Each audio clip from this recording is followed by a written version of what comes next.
मगध राज्य का राजकुमार श्रोण बेहद उद्दंड था। उसको दूसरों के अपमान में आनंद की अनुभूति होती थी। दूसरों को अपमानित करने में वो उम्र का ख्याल भी नहीं करता था। जब माता पिता उसकी हरकतों से बहुत परेशान हो गए तो उन्होंने अपने महल में भगवान बुद्ध को आमंत्रित किया। बुद्ध जब महल में आए तो उन्होंने राजकुमार के विषय में सभी बातें सुनी। उन्होंने राजा से राजकुमार को प्रवचन में लाने के लिए कहा। श्रोण अपने पिता के साथ आया और प्रवचन की समाप्ति पर वो बुद्ध के चरणों में लौट गया। बुद्ध के वचनों से प्रभावित होकर वो बौद्ध धर्म में दीक्षित हो गया।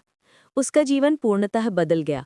कुछ समय बाद उसने प्रायश्चित करने के लिए अन्न जल का त्याग कर दिया। उसके इस कठोर प्रण के विषय में जब भगवान बुद्ध को ज्ञात हुआ तो वे उसे देखने आए। उन्होंने स्नेहपूर्वक उसके मस्तक पर हाथ रखा और बोले, श्रोण, अन्न जल के त्याग के चलते तुम्हारा स्वास्थ्य गिरता जा रहा है। तुम संगीत के जानकार हो, अतः उससे जुड़े मेरे एक प्रश्न का उत्तर दो। क्या वीणा के तार ढीले करने पर उससे स्वर लहरी फूटती है? श्रोण ने जवाब दिया, नहीं भगवान। बुद्ध ने पुनः प्रश्न किया, तब तो तारों को खूब कसना पड़ता होगा। श्रोण बोला, नहीं, अधिक कसने से तार टूट सकते हैं। तब तथागत बोले, वीणा से मधुर संगीत निकालने के लिए उसके तारों को न तो अधिक ढीला रखना चाहिए और न ही अधिक कसना चाहिए। इसी प्रकार हमारा जीवन भी एक वीणा की तरह ही है, जिसे भली भांति चलाने के लिए सभी वस्तुओं का पूर्ण त्याग उचित नहीं है। श्रोण ने कठोर प्रतिज्ञा से मुक्ति ले ली और सहज जीवन जीने लगा।